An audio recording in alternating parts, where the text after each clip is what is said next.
Poof, David Copperfield. October is gone. November is here, and Anthony Schlegel has arrived for his Thursday conversation. It is about to be the juiciest day of the week on the podcast daily.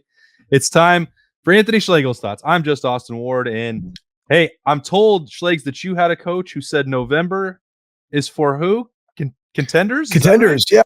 Yeah, man, no doubt. And I mean, again, as you look at it, right, it's how do people become contenders? Well, they have to set themselves up for it. But then if you really want to, thrive in November and put yourself with an opportunity to go win games, you also have to be healthy, right? And that's where you look at the blue bloods of college football. One thing that always separates them is depth, right? And we've seen a little bit of that at Ohio State. We've seen some guys rise to the occasion, which, I'm really happy, that some of the guys, Matthews Jr. stepped up at cornerback, Styles had to come in and do some things at safety, which is great. Like, you want those guys. They've stepped up and played meaningful reps.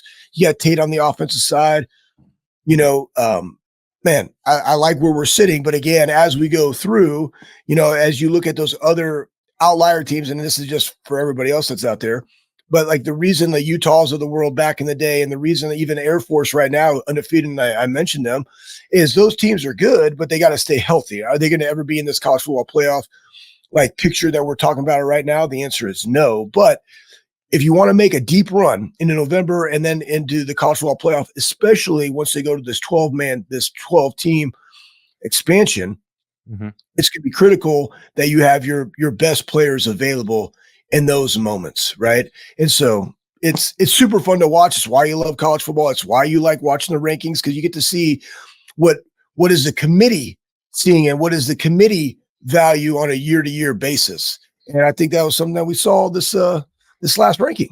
Yeah, Tuesday night, the first one of the season, has Ohio State number one, thanks in large part to the two most impressive wins on any resume out there, at Notre Dame and beating Penn State at home. Both teams ranked in the top 15. So I don't know, Schlegs, that it was a huge surprise, other than maybe they could have taken Georgia on the eye test, or they love Michigan and its scouting department, whoever, whatever.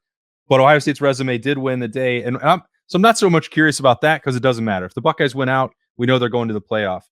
But does checking in at number one, what does that do in the Woody Hayes Athletic Center? What does that do in a locker room? Like, are they paying attention to that, you think? Like, they all say that they're not.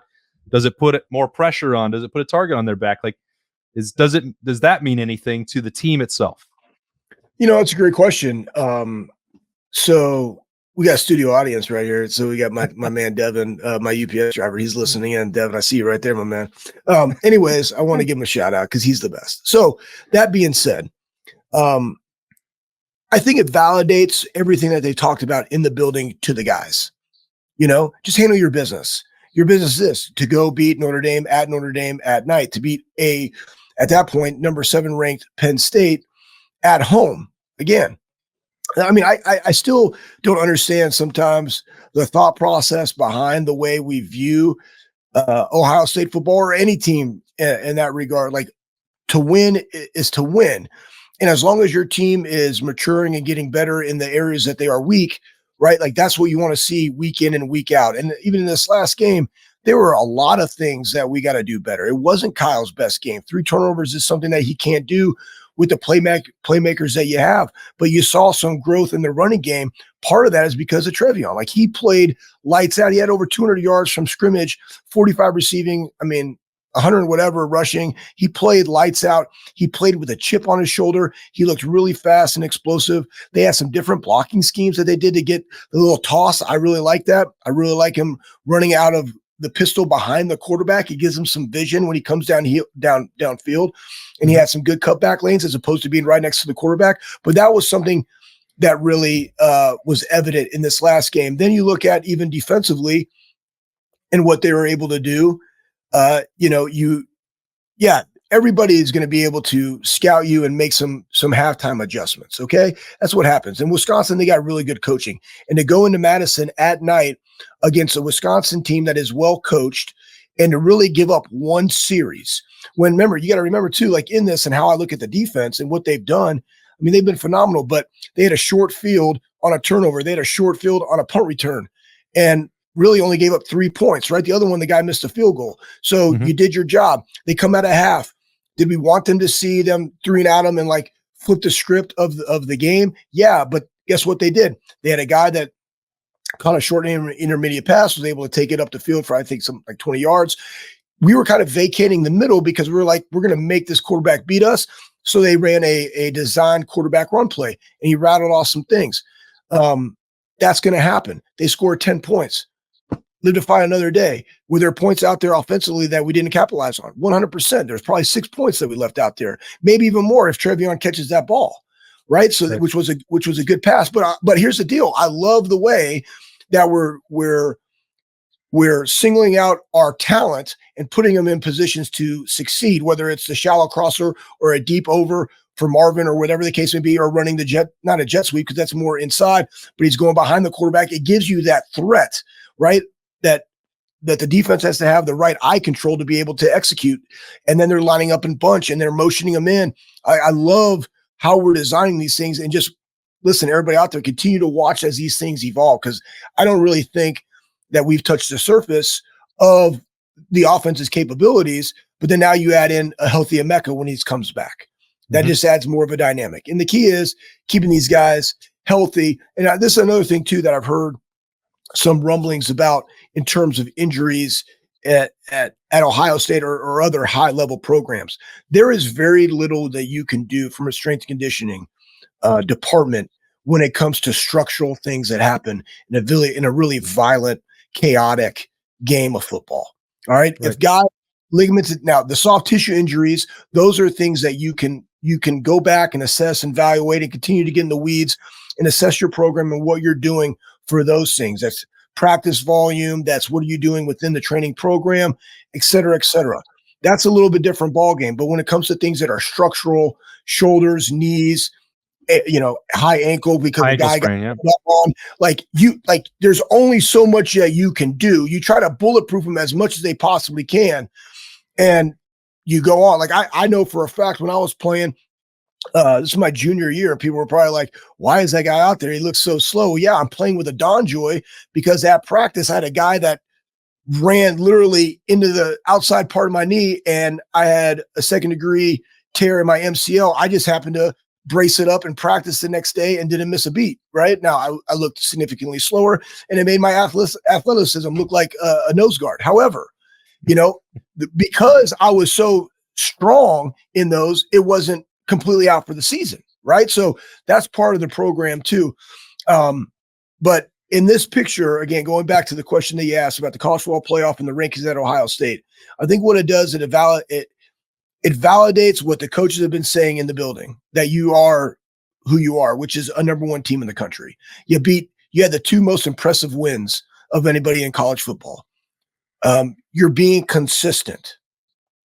Your defense especially is playing at a really high level of consistency that's really carrying the day. And in Madison, going on the road, though they're now 5-3, they will be there at the end in the West, I believe. But you did it because you ran the football and you played great defense. And in games like that, where in the past, because of the 3 turnovers, that could have easily snowballed. And then now we're in a shootout with a Wisconsin we never should have been in. But because of the way our defense is playing and the way that we were able to control the time of possession, because we were able to run the football, it allowed you to walk away with a 14-point win in Madison, of which I don't think we've won there by double digits in the last 10 visits or something like that. Like somebody tweeted that stat out. I'm like, that's a great stat, man. So that's a great win for us. And I think it just validates everything that they're saying in the building to the only people that matter, which are the players. Yeah. The last 2 trips up there went to overtime, so Ohio State certainly avoided that. Schlegs, back when you and Bob and AJ were in the locker room, were you getting the dispatch, like looking for the AP poll? Were you guys trying to pay attention to that, or did you actually not pay any attention to rankings whatsoever? So you really don't pay attention to the rankings. The rankings are the rankings, right? And the only thing that you can do is control what you can control, which is, do I go take care of my body, and do I train, and do I recover, and do I continue to have my routine? Consistency is key, right? And greatness is the accumulation of great days. So it's not about where you start, it's about where you finish. So that process is something that's more important than the process of like looking at the rankings and getting caught up in crap that you shouldn't be getting caught up in. You know what I mean? Control what you can control. And so to me, like, you're number one in the country. It validates the things that they're saying in the building. It validates your work as a player. But guess what?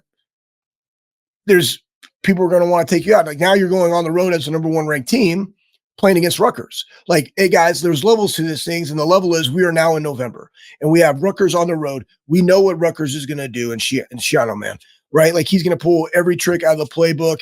He's going to be down 21. He's still going to be doing stuff. And you're like, you know what? Guess what? We're going to go march down the field and we're going to score a touchdown. Right. But not at the risk reward of maybe having our starters in, right? Like, that might be a time to flip it. But you, as the number one team, it's like, hey man, I got to watch a little bit more film, or what can I do just a little bit more? That doesn't matter that you're a number one ranking, but sometimes in the psyche of a player, it's like, I just want to keep doing one more, like, what's one more thing that I can do better?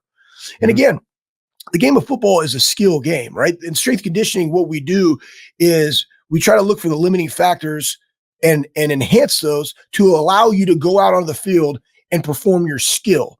Baseball is a skill, right? Like, you could have the most powerful, explosive guy, but if he can't perform the skill, he can't play baseball. Very similar to football. You might have the most explosive, strongest dude of all time, but if he can't come out of a break, he can't play football. If he's super strong and explosive and he can't shed a block, right? He can't play football. Like, those are skills, right? So I say all of that to say this: you're the number one team in the country. Play accordingly, act accordingly. And what is one more thing that you can do for your teammates? Because the only time when you go out there, you guys, you're not playing for number one ranking. You're not playing for the fans. You're playing for your team, because you know, and your brothers, because you know, as you do that, you cover the basis of the fan base. Does that make sense? Right. Like, you can't say, I'm not playing for all you guys, right? I'm not listening to whatever the positive or negative noise that there is. I have to, like, be focused and locked in on how do I have power of the unit and what are one more things that I can do in my room. Hey, I got a young linebacker. While we, like, you know what? You're coming with me. I'm watching a little bit more film this week because here are some tendencies that I'm picking up on that I think are really valid. You know, like that, right? Hey, guess what? Hey, you know what? We've been doing this. We need to focus in more. Hey, let's get the back, back in, and us and linebacker, the DBs and the linebackers sit down in the room. You know, we're going to do it for 20 minutes, boys, and we're going to have a plan and we're going to attack it. And we all walk out because we know that communication and everybody being on the same page is going to continue to allow us to play at an elite level. Like, that's kind of what starts to happen in moments like this when you see the validity of your work at being number one. And guess what? That's no different than anybody else doing their job. Right? It's like, hey man, as a team, boom, we just won this big sale. What are the things that we did that got us that big sale? Let's continue to go make more big sales. So how are we going to do that? We're just going to keep pressing the envelope to be elite and excellent in everything that we do. And that's kind of what this does, but it's not because of the ranking. It's just, it's that time, right? You know, it's that time. It's November. That's when contenders have to rise. So if you're looking, Schlegs, from your seat and you're saying, well, what could be that one more thing? What's something to enhance? It's probably a number of things if people in the Woody, but in your mind, as you're looking ahead to this stretch, and there's 4 games left in the regular season, you certainly want to take them one at a time, but all of it is probably designed for the last week of the regular season. Of course what's got your attention right now? Well, the number one thing is that you've gotten into November. You got 4 weeks left. The biggest thing is practices start to taper. Okay. So again, remember, in season, right? This is for everybody out there that is in season of whatever. Volume is the killer. That volume looks very different. The volume could be being just simply on the field time, right? The volume could be the amount of running distance that we have for practice. The volume could be volume in the weight room. Like, as the more in season you are, volume has to decrease, intensity can increase. That's fine. Your body can recover from that, which then goes into the next thing is being very disciplined into making sure we take care of our bodies, right? And weak things break. So if you have some things that are an issue for you, you got to continue to do those things on a, ritualistic basis that's going to allow you to perform at the level that you want, because we know that in those critical moments, it's all about having your best players available in the biggest games. And then your best players playing their best in the biggest games. Like, that's just how it happens. That's just how you win. Right. So that becomes more of an emphasis especially looking at like what are the things we're trying to accomplish from a coach's perspective. It's like, how do we get more intentional with the drill work and with the 1v1s that we have to do to be able to go get the job done for a team? You still got to go put in work, but can you be more intentional with that work to eliminate some of that volume? Right? Does that make sense? Yeah. So that's one, but that's everybody, man. That's holistic, man. That's strength conditioning. That's the coaches, but it's also then from an AT or a PT's perspective, right? In the recovery aspect, it's like, again, I like to teach people how to fish, not take them fishing. So it's like, you know, your body, what are the things that allow you to recover the best? Well, guess what, guys? The number one thing is, and this is what you start to harp on, especially in November. Okay. You're in school, right? You're still playing football. You got all these other outside factors that all, accrue to stress on the body and on the mind. It's like, no, you got to understand, like, what are the things that you got to do to be able to recover?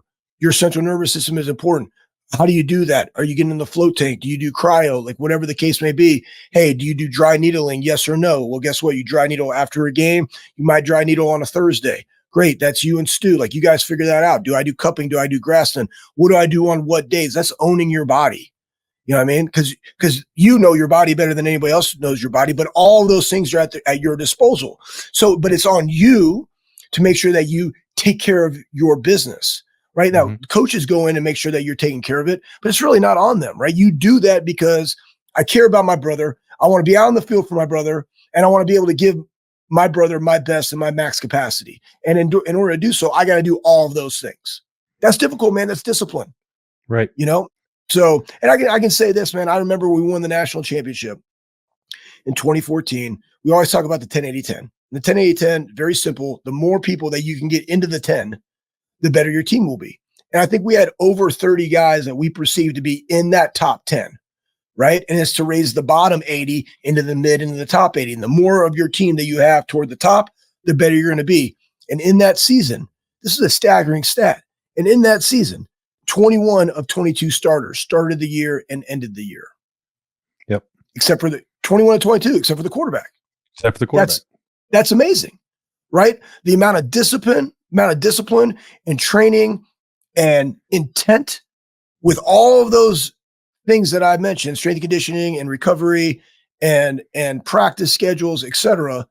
All of that went into and accumulated into having a healthy team for the national champion, for the run, you know?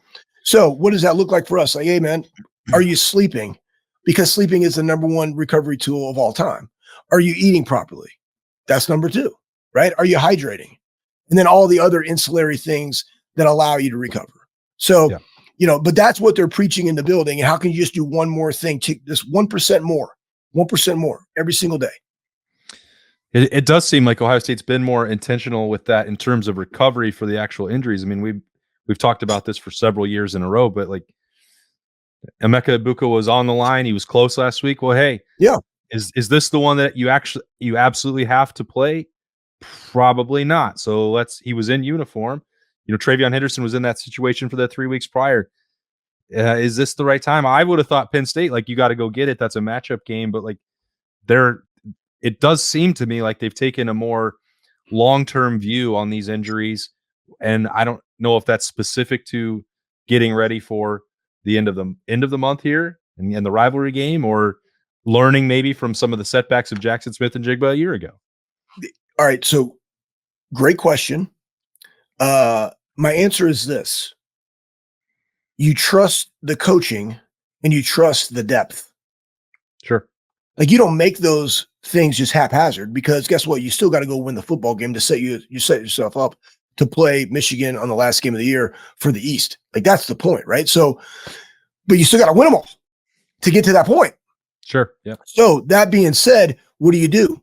You trust Tate, right? You trust Fleming. You trust Brian Hartline that he has his guys prepared. You trust Cade Stover in the tight end room, right?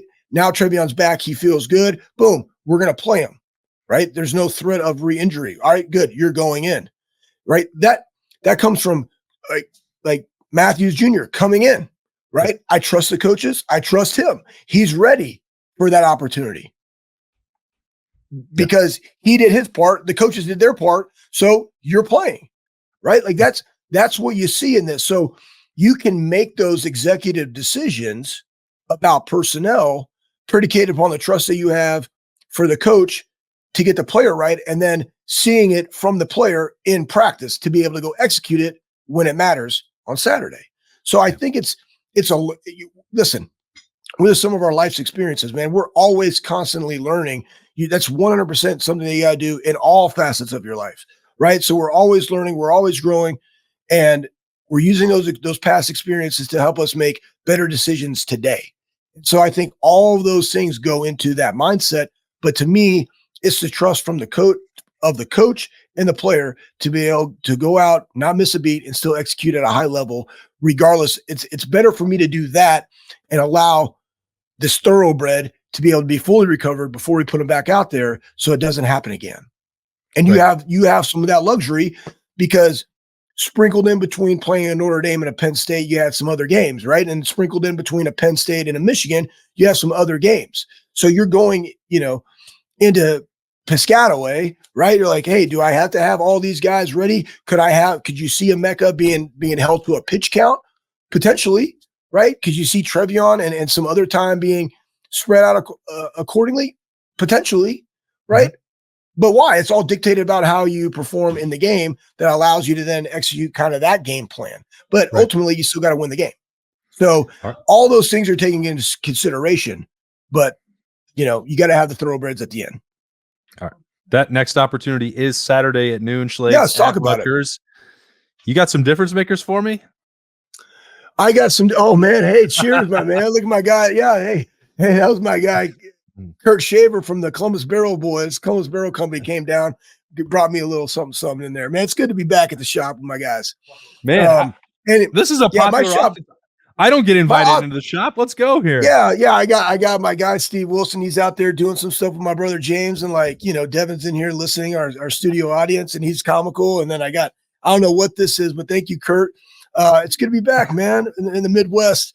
I mean, it's the convenience store, man. It's like Speedway. You come in here, you get a trail mix, you get a Monster, you get hydrated, take a big dump. You got really good toilet paper in there. It's the best, okay?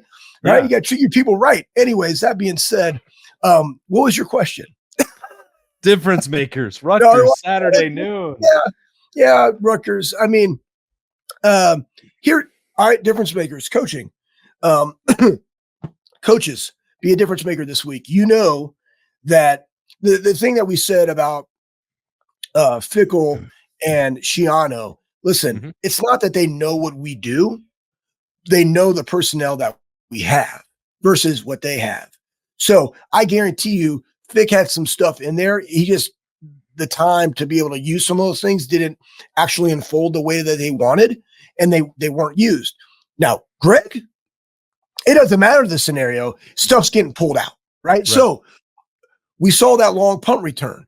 There were some guys, right? If I'm the gunner on the left side, I got to make sure that I take that outside in, because all my help is coming inside out. I can't give up contain when I shoot my gun. I got to make sure that I force them back inside, right? Because that's where the help is coming. So lane discipline, kickoff coverage, right? Kickoff, I wouldn't necessarily say kickoff return, but yes, because guess what? See the ball kicked, because there could be an onside kick to start the game. You just don't know.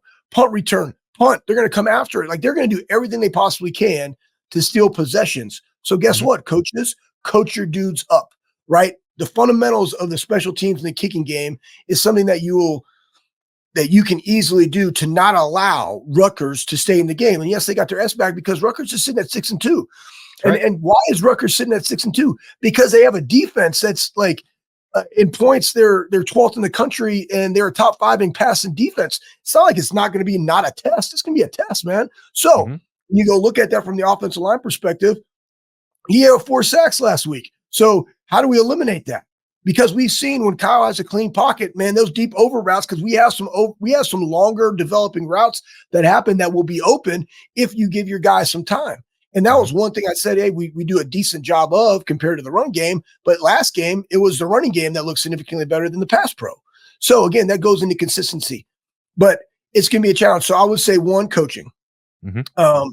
2, again, you continue to look at the areas of improvement for Ohio State. I think having Trevion is a completely dynamic than anything else that is on our roster. But Yep. that's the run blocking as well. And allowing him to do, and that's why I really like the pistol where he's back there behind him, because it just gives him more vision to attack the line of scrimmage on those interior runs to be able to make a cutback. And I think when you do that, and also you saw movement from our guys on those inside runs. They also gave him some really good blocking on the perimeter out of the bunch set with a toss. I really like that because they were able to set the edge effectively. So I go in to say, right, offensive line play, got to continue to progress. And then quarterback play, the turnovers, right? So, hey, not your best. I got it. Let's focus on that, right? Distribute the ball accordingly. Don't put your defense in a bad position. Now, when you look at Rutgers, what does Rutgers do? They run the football. Like their quarterback had 15 touchdowns, 7 rushing, 7 passing. Okay.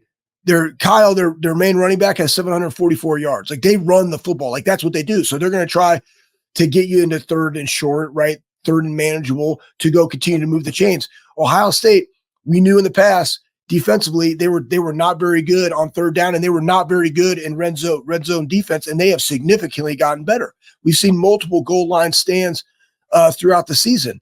And like that was one on Tommy, like we talked about even linebacker play of being able to shock and get off a block. And I mean, they ran that shovel, man. Tommy was inside leverage where he was supposed to be. Boom, struck the dude and then cross face and made a play, man. Like that was beautiful. I'm just like, boom, you see that, bro? Like that was a great play.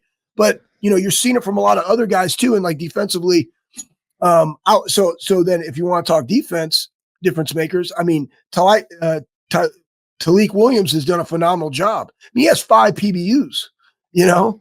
I mean, he understands. Yeah, I mean, it's fantastic. Like he just has a knack for timing it up and knowing what his responsibility is on the stunt. And then if you watch closely in that game, they had that design run. Well, then when we got pressure, what were our guys doing up front? It wasn't a lot of different stunts. It was, no, you guys go affect the quarterback by coming on the outside. They were more up front, bull rush in the middle. And then when he tried to escape, he got a sack off that, right? So you see those things within the game. So I'll say, because Rutgers is going to run the football, like stop the run. So that goes to the front 7 again, right? So let's just continue to compound those games where you're getting more and more confidence about your fits and playing fast in the run game. Like that will be a difference maker for us because that's going to carry you through as you play, you know, more of a Minnesota that loves to run the football and obviously Michigan that loves to run the football, right? So the more you can continue to grow in that confidence, the better. So defensively, it's up front. Offensively, it's up front in the quarterback play. And then number 1 is coaching, allowing your guys to make sure that they execute at a high level on the special team side of the ball. Well, that sounds like November in the Big Ten to me. So that sums it up. What the challenge ahead for number 1 Ohio State as they hit the road again to Rutgers on Saturday. Schlegel has got a jam-packed shop. I'm going to let him get back to it, but we appreciate him joining us for the podcast daily on Thursday every single week. Schlegel, thanks for your time. Enjoy the shop down there. Go get a Monster. What else is some combos? I gotta call up Papa Trace, man. So my neighbor in Florida, Elaine, they live out in Pinkerton. Papa Trace, huge fan of the show. So shout out to him. He's in Pinkerton. I probably need to call him up and say, hey man, you need to go over to the shop because there's libations. We're making product. We're shipping product. We got Monsters. You know, I don't know. This might be some Dickel, and then I just pour some Monster, and you got a Monster Dickel. You know what I mean? Nothing wrong with that. Nothing wrong with that. All right. Well, I'll be waiting for my invitation so that we can actually do the podcast in the shop someday. But that wasn't this time. Maybe I'll reach that bucket list item somewhere down the road. There's levels, man. Yeah, I know. I'm working. I'm trying to get to that level. I'm not there yet, but I'm grinding for it. You are the accumulation of great days, and I'm just trying to put another one together on the podcast daily. For Anthony Schlegel, I am Austin Ward. Thanks for joining us. Have a great rest of your day. We'll talk to you later.